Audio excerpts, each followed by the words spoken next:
let's start. Okay.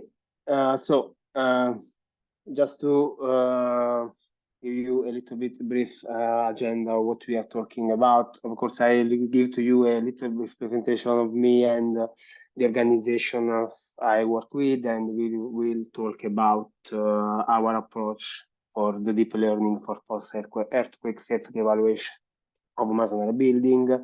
And especially we will see two methods that we developed. The first one that was already published and shared with the communities, and the second one that is actually under review, and also the upgrades that we are making on our approach. So just to start, who I am. I'm Giovanni Giacco, and I'm a PhD student at the University of Naples Federico II, based so in Italy, in south of Italy, Naples. And I started the PhD 3 years ago, so I'm at the end of this journey. And I had a master's degree in computer science in 2019, and I started the year after the PhD. I have a strong background in software engineer because I have more or less, actually, I think 12 years of experience in sector of information technology. So I started as a software engineer more or less 12 years ago. After that, after 3 years, maybe I switched on sides of artificial intelligence and generally data science. So very early in the sector, and after that, I continued with this passion and also with trying to improve my skills in this, and started the PhD 3 years ago.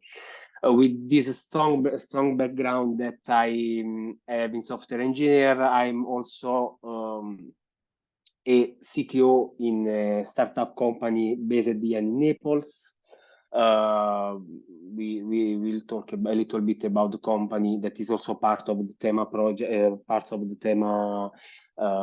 projects, and so I am just to tell you that I have a PhD. I'm working on a PhD in artificial intelligence applied in Earth observation, and of course, I think you know what it's about. So we are trying to use generally every kind of geospatial data, so pollution data, weather data, but generally every kind of remote sensing data.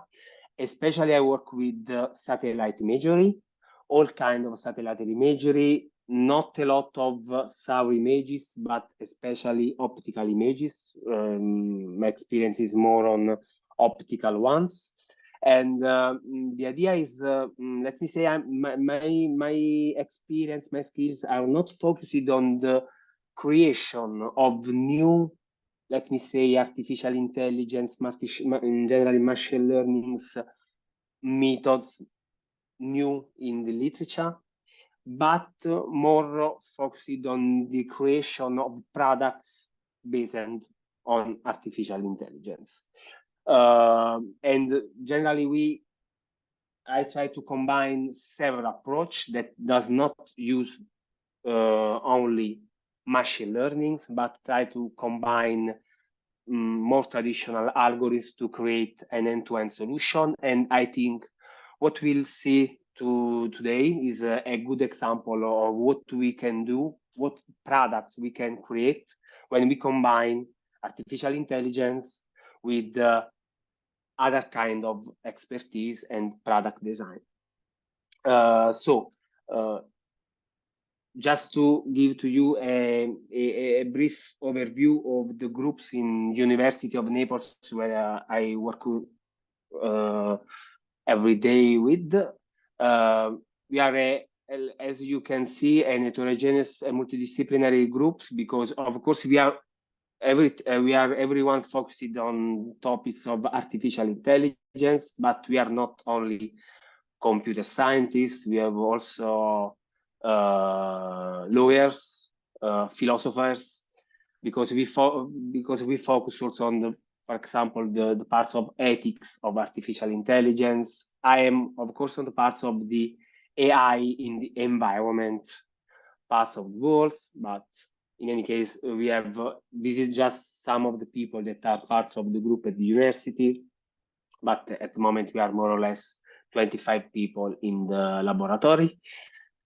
We work on everything that is related on the pattern analysis in generally and intelligent computation of multimedia data generally. So we work a lot with video and images. And as I said to you, I am a CTO of the Latido 40, where I'm working also at my PhD. Just to give to you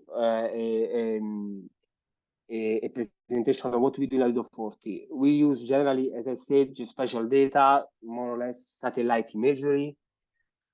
So the idea is that using satellite imagery, of course, you can go in the past because you have archive data. So our motto generally is see the past, monitoring the present, and design the future, because you can learn from the past and try to design the future with the data that you learn, with the information that you collected from the past. And just to show to you something that I worked with in the company, this is, for example, I don't know how many of you know, but this is a Sentinel-2 satellite imagery, an RGB, simple RGB Sentinel-2 satellite imagery that is a 10-meter spatial resolution. This means that each pixel that you see in the image is a box of 10 meters for 10 meters on the ground of our Earth.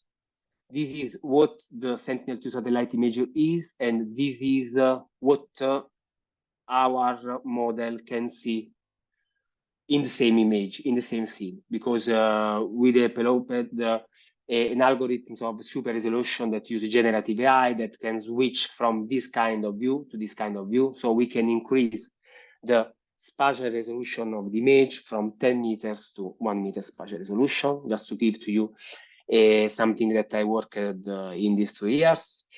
And we developed a lot of layers. Those are just some of the layers that we produce every day in Latido 40. I won't go in the details of these layers because it's not the focus of this talk, but just to tell to you that we work a lot with the land cover classification, all the tasks related to land cover classification, but and especially to the monitoring of greenery infrastructure in the urban environment and the phenomenon of urban islands.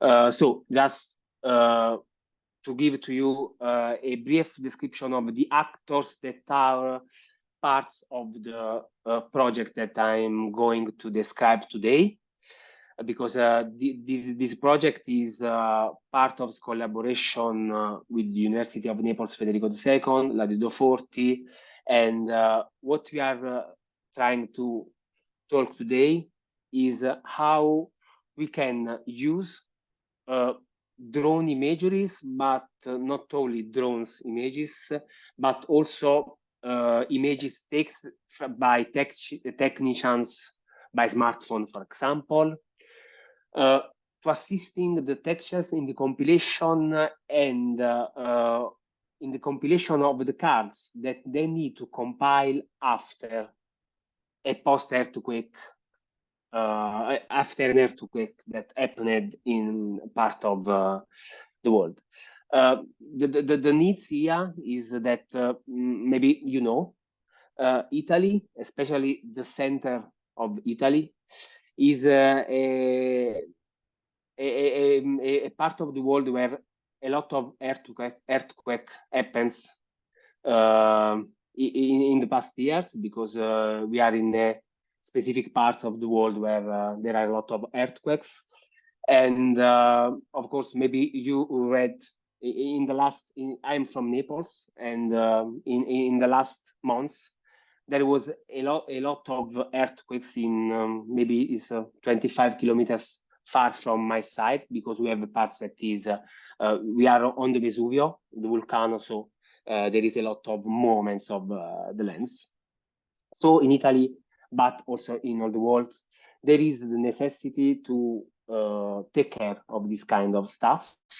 And also, so we need to assist technicians because when you have to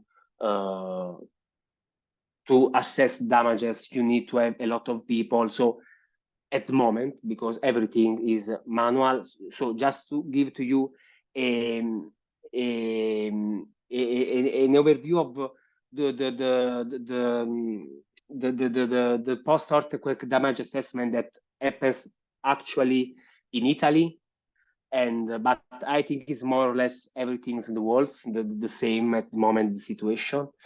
At the moment, the safety, the damage assessment is made by very expert technicians that go where the earthquake happened in the days after the earthquakes, and this can happen also a lot of months before after the events, because everything needs to be in security.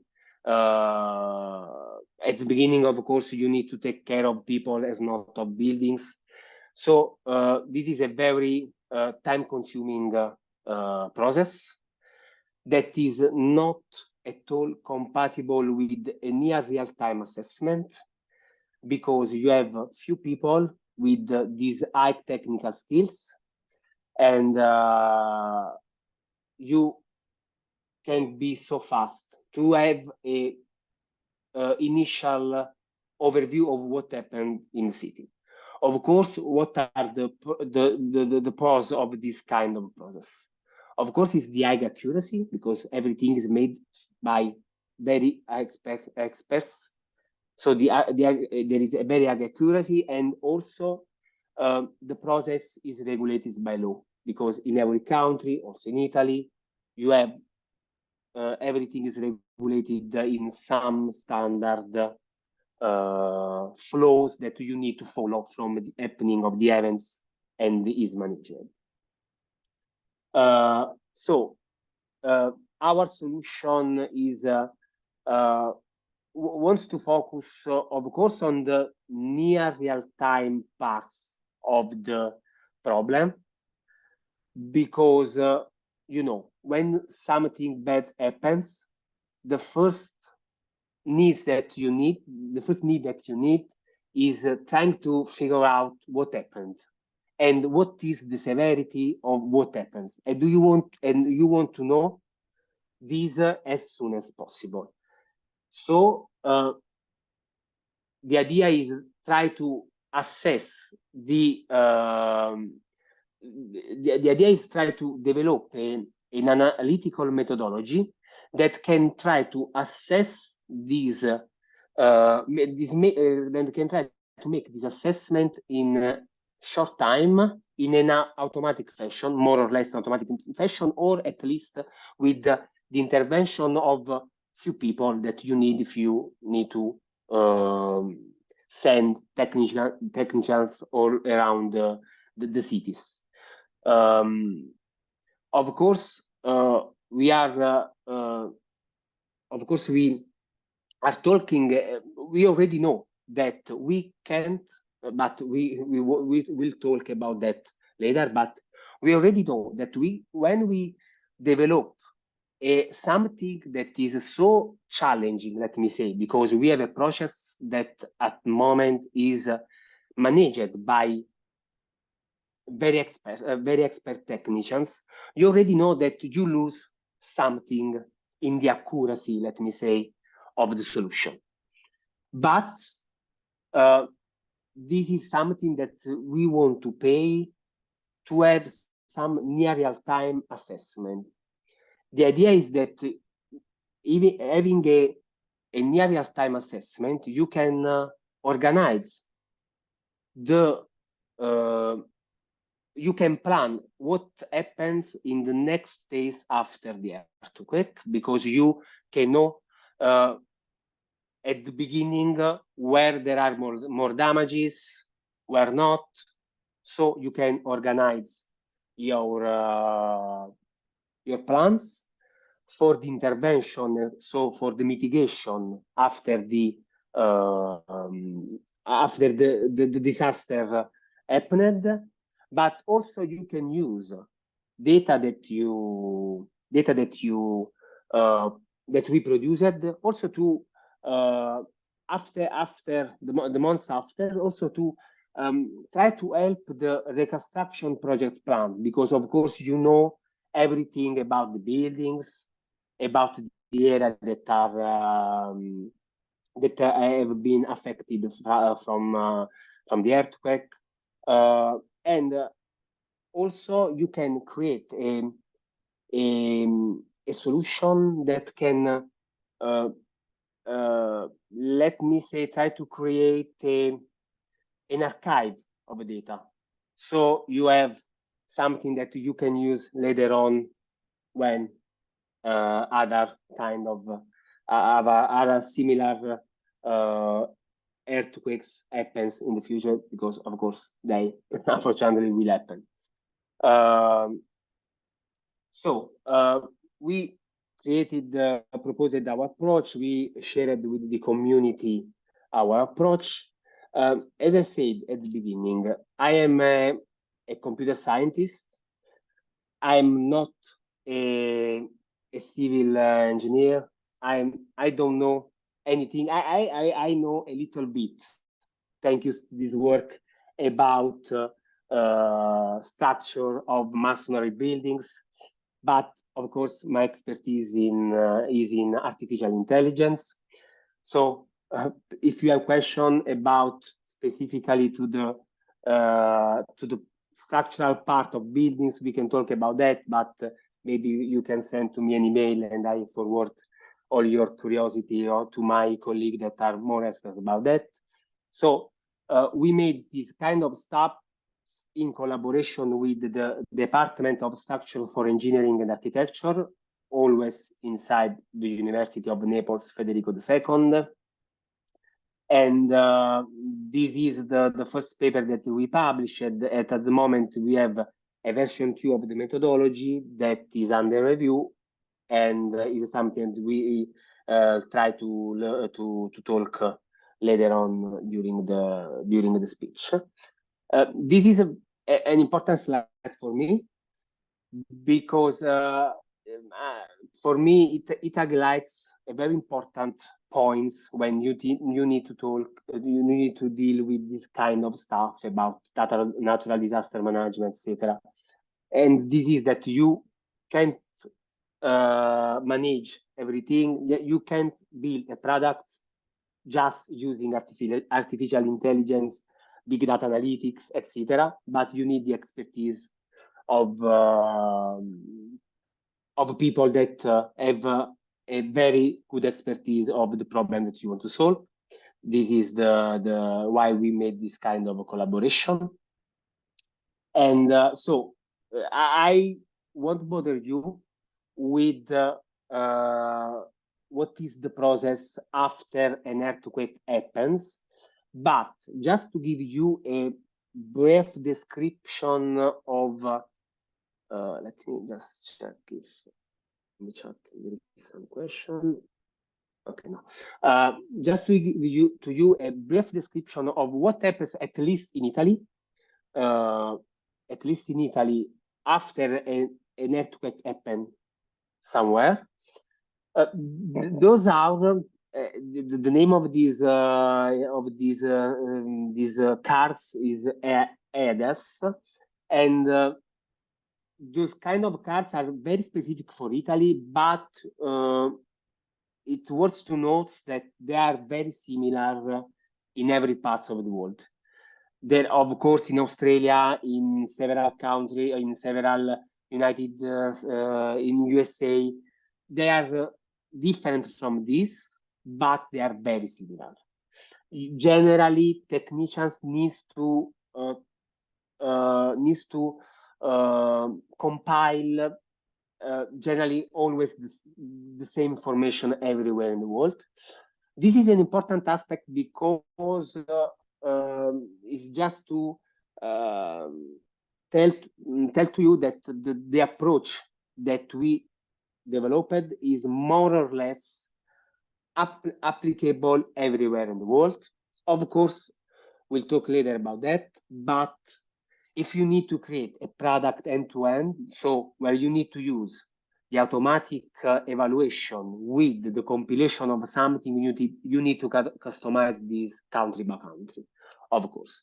But just to, unfortunately, this is in Italian, so maybe you can't understand the language, but there are several sections, and generally there is a part where you need to compile how much bigger is the building, how many floors, etc. Very simple.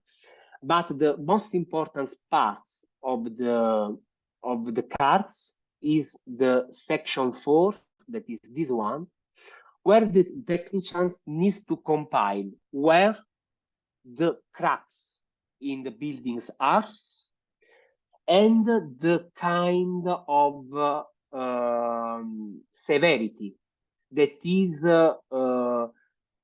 light, medium, hard. So you need to compile, okay, in the vertical parts of the buildings, I saw that there are 2 or 3 cracks and they are hard.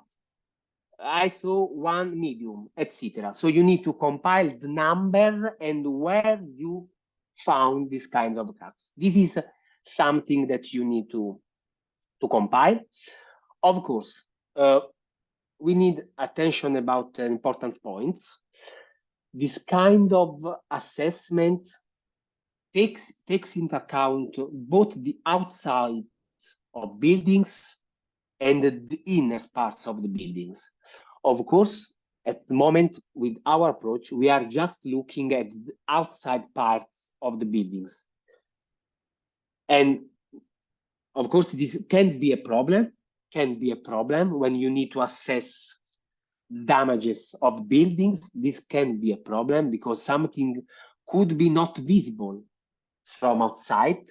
But as I said at the beginning to you, the idea is try to create a system that can create a fast assessment at the beginning. After that, you can plan to make an assessment more precise, more regulated, using technicians. Because you know, for example, that with our assessment, you know that in the S part of the city, there are more damages. So, okay, you plan to send 3 technicians in the west part of the city because it's more damaged, and just 1 in the S part of the city because it's less damaged. This is more or less the idea. But in any case, we are okay, and maybe I can describe to you later. Yeah, the idea is that I won't bother you, but because I'm not an expert too about that, about what are the mechanisms of structure of masonry structures.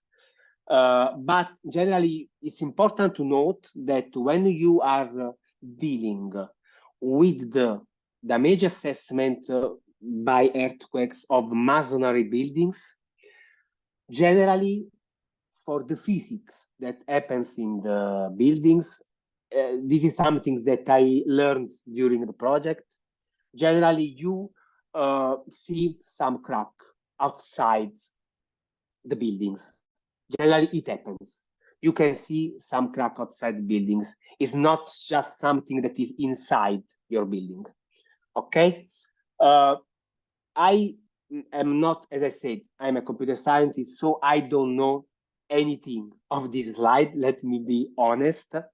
It's something that I started to learn with the beginning of this project, but what I want to highlight with this slide is that you know, you have you need to take in account when you want to create an approach that needs to estimate damages by an earthquakes of masonry buildings. You need to know the physics of what happens. You can't just use artificial intelligence for everything, because you need to understand the whole approach that you want to create. And just to give it to you, sorry, just to give it to you the only points that you need to know. That is the one in this first sentence. At this, the building's response to seismic forces depends on structural connections and the rigidity of the floors. Sorry, just a moment. Hello, everyone again. Giovanni, whenever you feel better, you can start.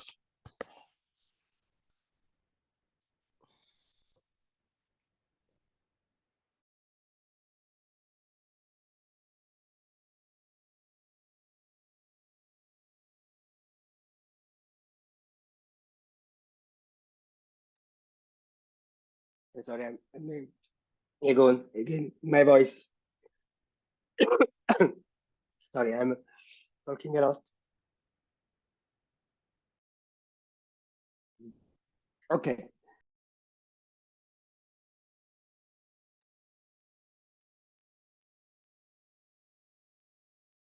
Can you see my screen?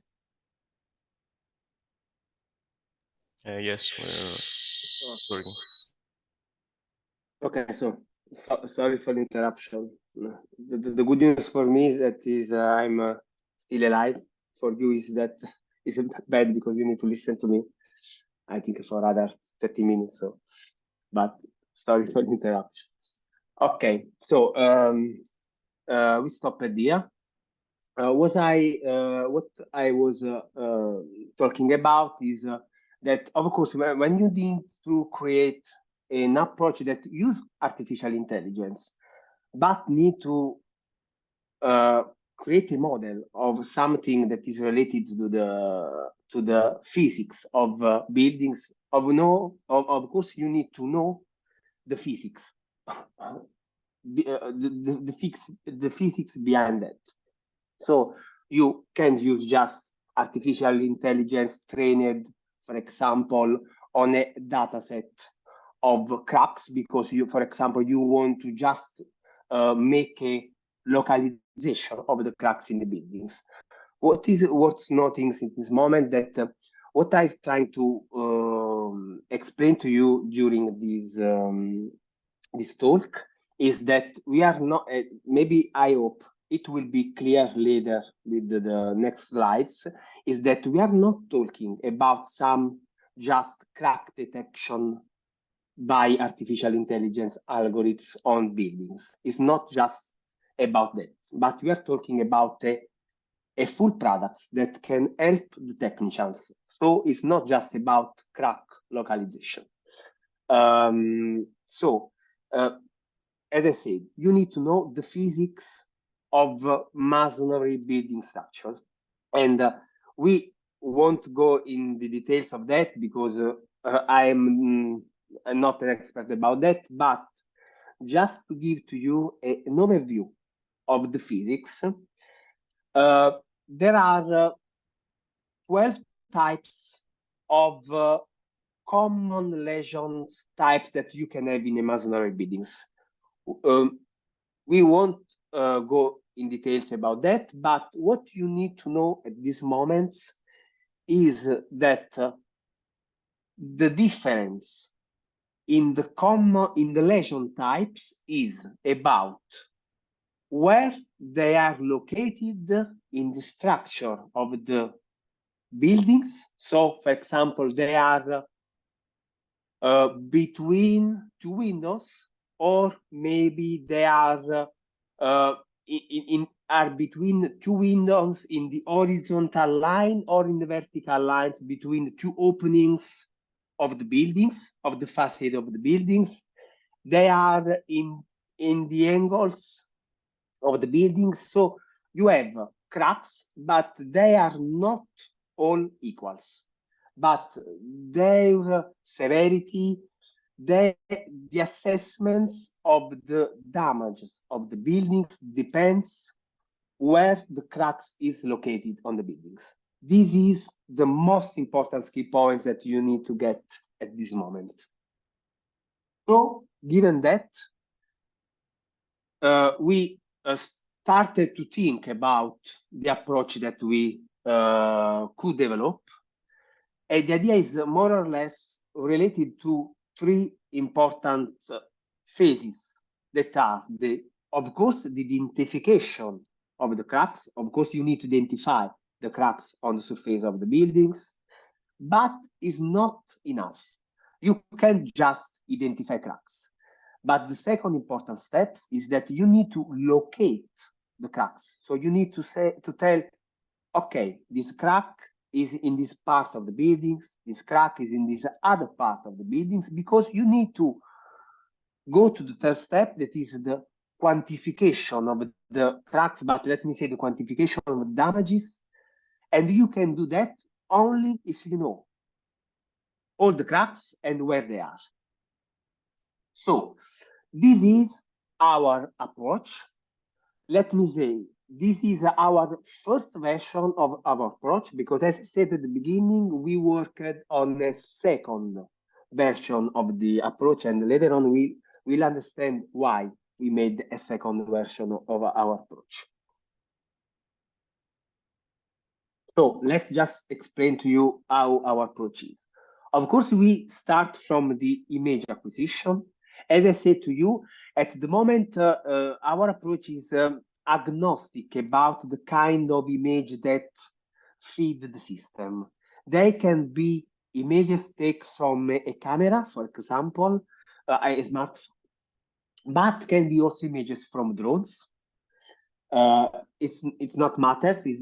We just need an image of a building.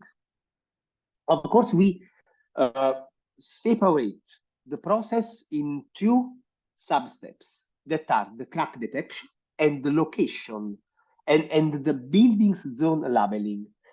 Let me say, what we do is, let me say that this is the facade of a building. These are the doors in the buildings. These are windows in the buildings, okay? It's just something like that. Okay, what we do? We made the step of buildings zone labellings. Is let me say a simple approach. What we do, let me say if you have a slide, no? Okay. What we do is trying to understand where are the openings in the facade of the building. So we can, by means of artificial intelligence algorithms, understand that here there is an opening, here there is an opening, here there is an opening, etc. Okay? What we do, we make a labels. After that, we have a mask. So we have a mask of the buildings. We know where there are openings of the buildings. What we can do, we can create these, let me say, line, horizontal and vertical section. And we know that the section between, the vertical section between two openings, it is called spandrels because it's the technical name in masonry structures, etc. So as you can see, we have a S1, S2, S3, S4, and on the horizontal line, we have other kind of physical structure, let me say. So we can have the buildings, applied mask, know where are their openings, and we create at the end this, let me say, box on the surface of the buildings, okay? The other part, of course, is localized. And we make, by means of artificial intelligence, the segmentation of the openings in the buildings, and the creation of the box is not by means of artificial intelligence. We don't need that, of course, because we just need the mask, and we know that all the pixels in the horizontal part between few openings needs to be labeled with a P label, with S label if it's vertical. So it's just a matrix computation, very simple. After that, we make the detection of the crack. So maybe, let me say, we say that we have in the part P1 here one crack that is low in severity, and after that we can say that we have in P2 part 2 cracks with high severity, etc. What we construct is, let me say, this matrix that is very simple here, but maybe at the end we can see the whole approach, is a damage matrix assessment.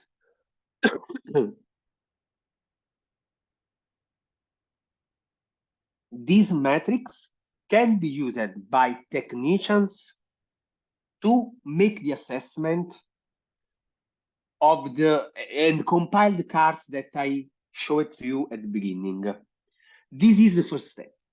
The second step is that you can create, and we created, a tool that from these cards, from this matrix, damage matrix assessment, can compile a section of the card.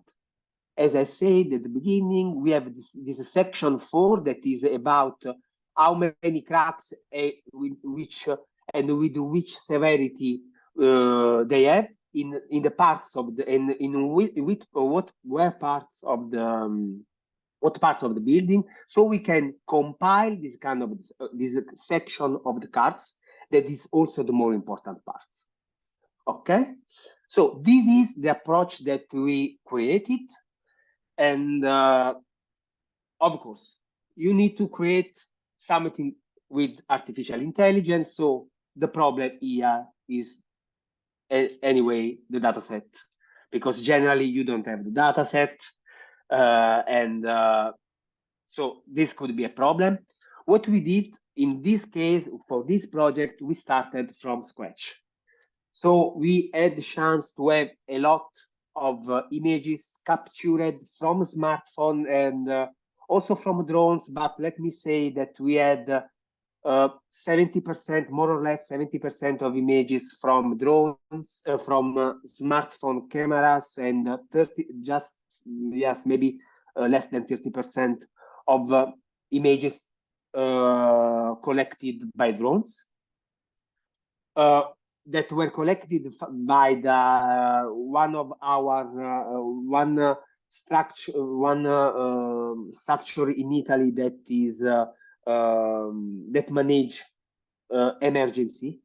So they had the data and they shared with us all their images, real images after the earthquakes that we had in the center of Italy, maybe it's 4 years ago. And what we did, we started to label for each image several kind of stuffs.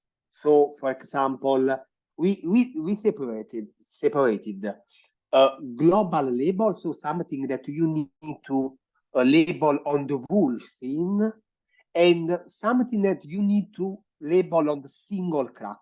Okay, so of course this was a manual approach, and I won't go in the detail of everything, but of course you need to check if where is the damage. Of course you need to define the kind of assessment, and but the most important is the right part of the slide, because of course maybe we can just switch to the image. Okay, maybe it's more clear. We have an interface. This is very important. We use an interface that is a web interface that is user friendly, because the labeling was made by people that are very expert in the sector of assessment of damages, but they are not tech savvy. They are not expert about artificial intelligence. So they need to have something that is very user friendly for them. And also this is also a very important point.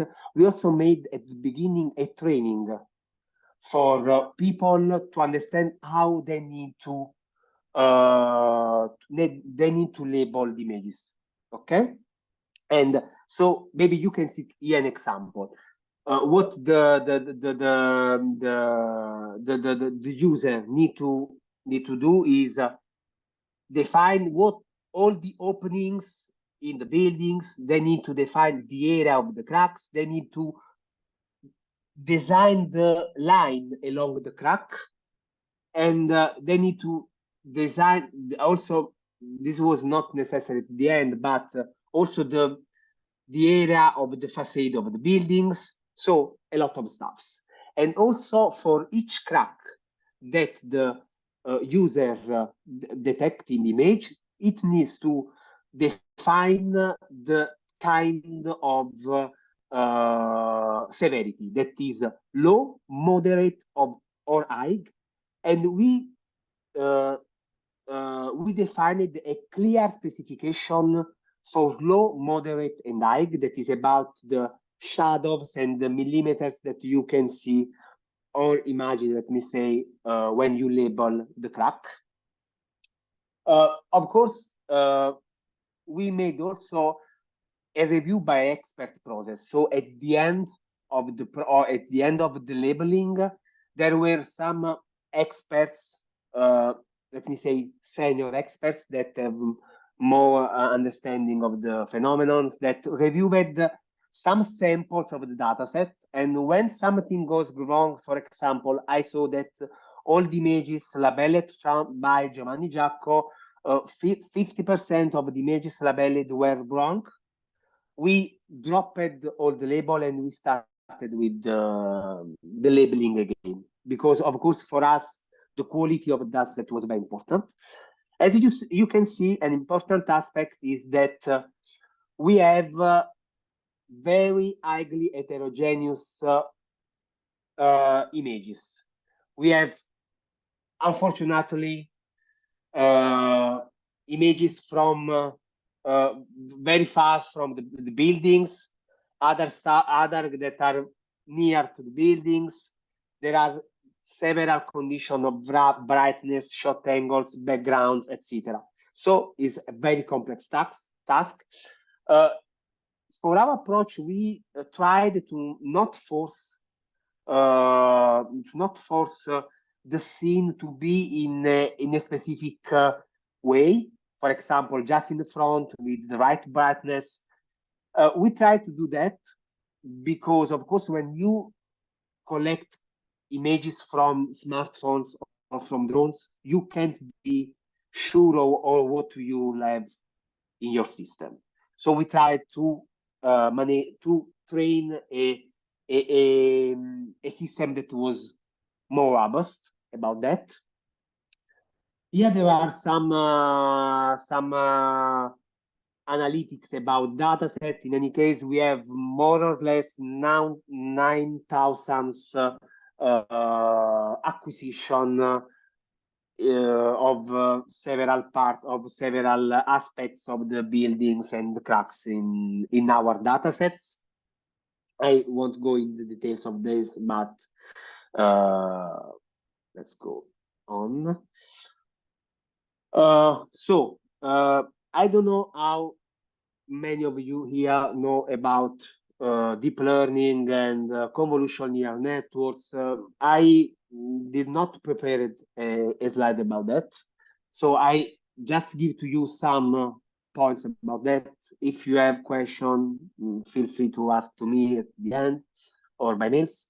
The idea here was to not create let me say, a deep learning model from scratch, but use what was the state of the art at the moment for image classification and semantic segmentation. And at the moment, maybe already you know, but the state of the art, at least 2 years ago, was about convolutional neural networks. So we just used a state-of-the-art convolutional neural networks that was the ResNet. We tried, of course, with several one, also with one provided by us, but at the end we used a ResNet convolutional neural networks. And let me say, we have two different kind of approach, because for the segmentation of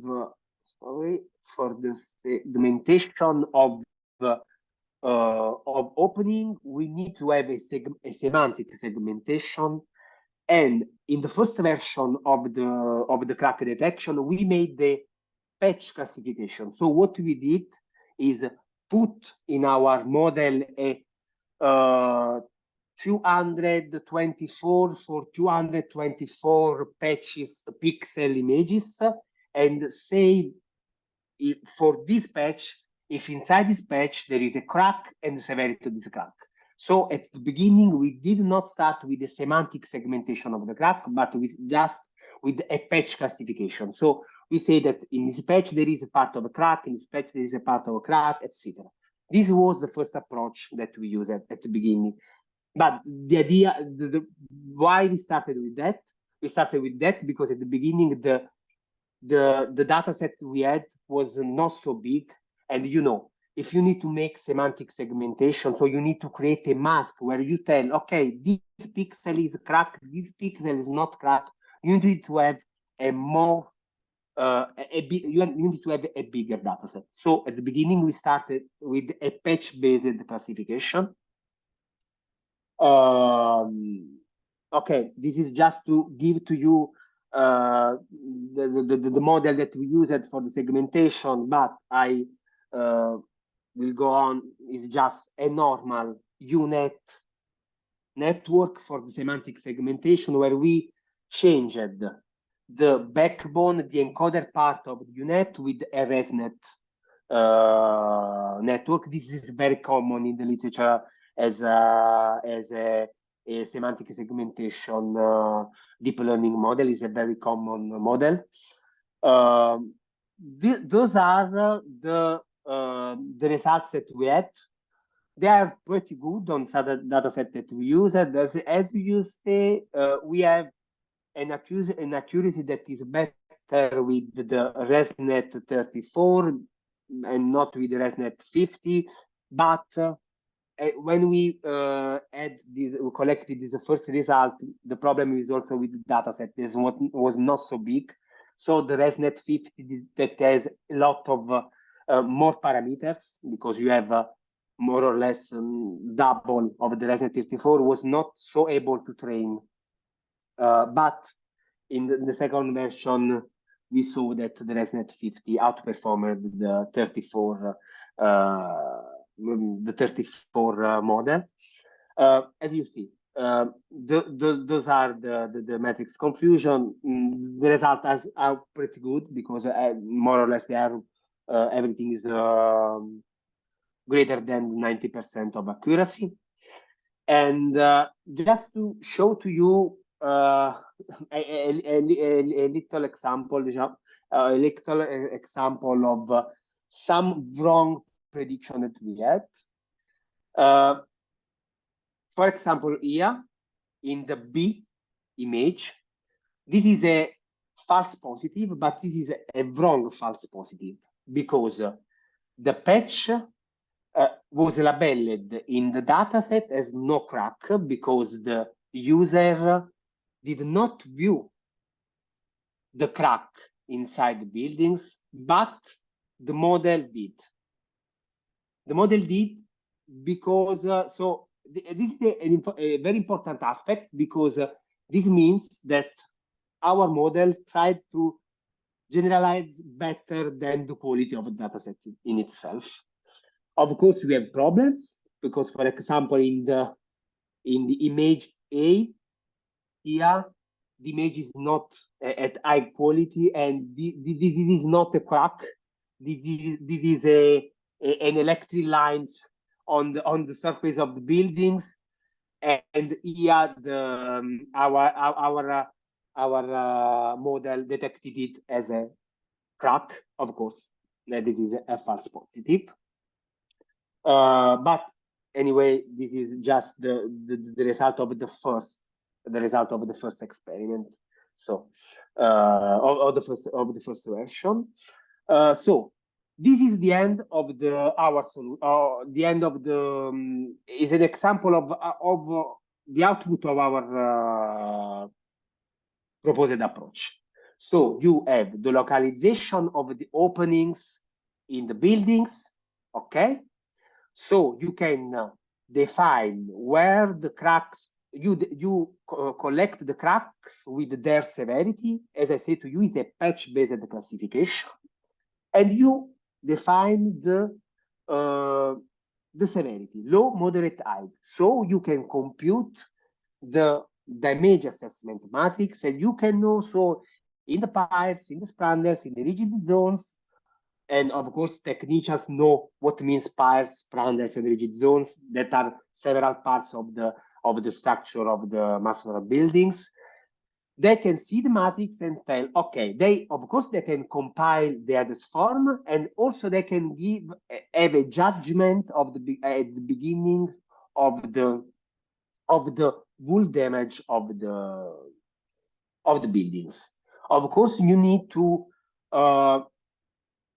make this assessment for all the buildings of the for all the facades of the buildings. Okay. So what is the problem? What is the problem of this solution? I don't know. Maybe someone can guess about it.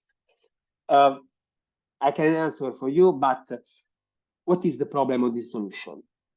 The problem is that with the patch classification, you don't know what is inside this patch classification. Let me say, I can define that is this crack is as a severity that is higher than this, and we made this with a good accuracy. But how long is the crack? How big is the area? Because let me say, if we have here we have just a small part of the crack, and for me it's crack the wool box. And also here, but here, for example, the crack is more in the majority of the patch. So we need to have a definition of that. We need to characterize better the cracks. So we started to improve our first version of the solution with a second version of the solution. What was the solution and the proposed approach? We tried to improve our solution applying a semantic segmentation approach. So we did not apply the patch-based classification, but we tried to segment, create a mask of the crack on the buildings. The output is here on the right. So we could characterize the cracks not just by the number 2, 10, 7, but also about their length, their thickness, and their area. Okay. This was possible because we made a boost of our data set. So we collected other images, we enlarged our images, because of course to train a semantic segmentation algorithm, you need more and more images.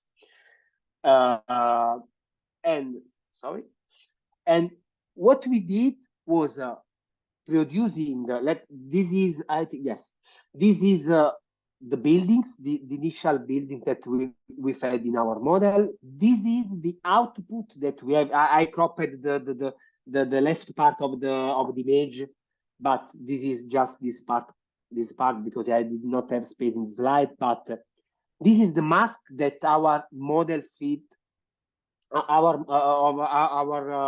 output of our model. As you see, you can have all the cracks inside buildings, and this is of course more precise because you know the area, as I said, the area, the length and thickness. Of course, we need to make some morphological operation, some very common computer vision morphological operation to post-process our data. So, for example, we made some closing morphological operation, skeletonize, if someone of you know. Why? Because of course, with the first mark, with the output, you can know and you can compute the area. you can compute the area of the cracks. But if you want to know the length, how you can compute the length of the cracks inside on a surface? So we made this operation to pass from our mask on the left to the line, single line. These are lines of the cracks. And we made this just without artificial intelligence, just with the morphological operation. So we have single lines, and with this, it's very simple to characterize the length, because you can just count the pixels and have a length of the length of the crack. It's worth to note that when I'm talking about lengths, it's not about absolute lengths. This is a problem because we don't know the resolution of the image. So we can say that, okay, from ear to ear is 20 pixels, that corresponds to 20 centimeters. We can't do that. So we developed a methodology that works just with relative lengths. So we just talked about 20% of the area, 20% of the scene in length, because we can't go in an absolute way, with the absolute measures. And this is, of course, a problem, but a challenge of our approach. What we did was using these.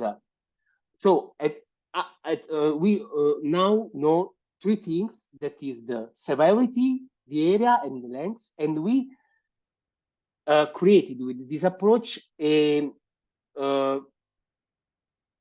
we give a judgment that is based on the MS 98 grade, that is an European scale to assess the damage of earthquakes. And so this is just an output of the approach. This is the label that was made by a human. This is the output of our model. This is the computation made on the percentage of pixels, the length, etc., made on the human-made classification and on the human-made and on the artificial intelligence made classification. And this is the score that we have. As you see, we have D2 and D2 for all the both the approaches, both the manual and the automatic one. Of course, you can see that there are some difference, because you have some difference in the percentage, but they are very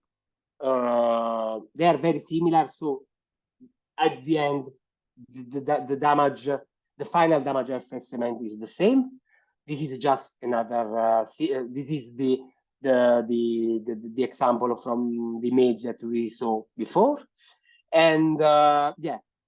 So the idea is, we are at the end. The idea here is that starting from image, you can have the damage, the classification of the damage at the end from grade 1 to grade 5, and you can have this for all the buildings or the image that you put in the system. And of course, this is everything automatic. You just need to have images of the buildings, and everything is after that automatic. And just to give to you what will be the future of our solution, we are trying to understand how we can integrate this kind of process in a BIM application. So in how we can, starting for example, from a BIM created from by drones images, how I can apply our model to the BIM model, and we can put on top of the BIM model our result. And of course, this could be very useful in the future when you need to make a lot of plans, because of course, if you can integrate all this data in a BIM models and in a dashboard, when you can have an overview of the data, you can make decision in a faster way. So this is something that we are working on. We are developing the products thanks to the first approach that we developed. We are just at the beginning. At the moment, we have just the products that put in input all the facades of buildings and put in output the damage. this is something that we are starting to work. But I think 2-3 months ago, we started to understand how we can integrate the whole approach in the tools that everyday technicians use to manage this kind of disasters. So I think I'm at the end. Okay, I don't know if you have a question or I'm happy to answer to you.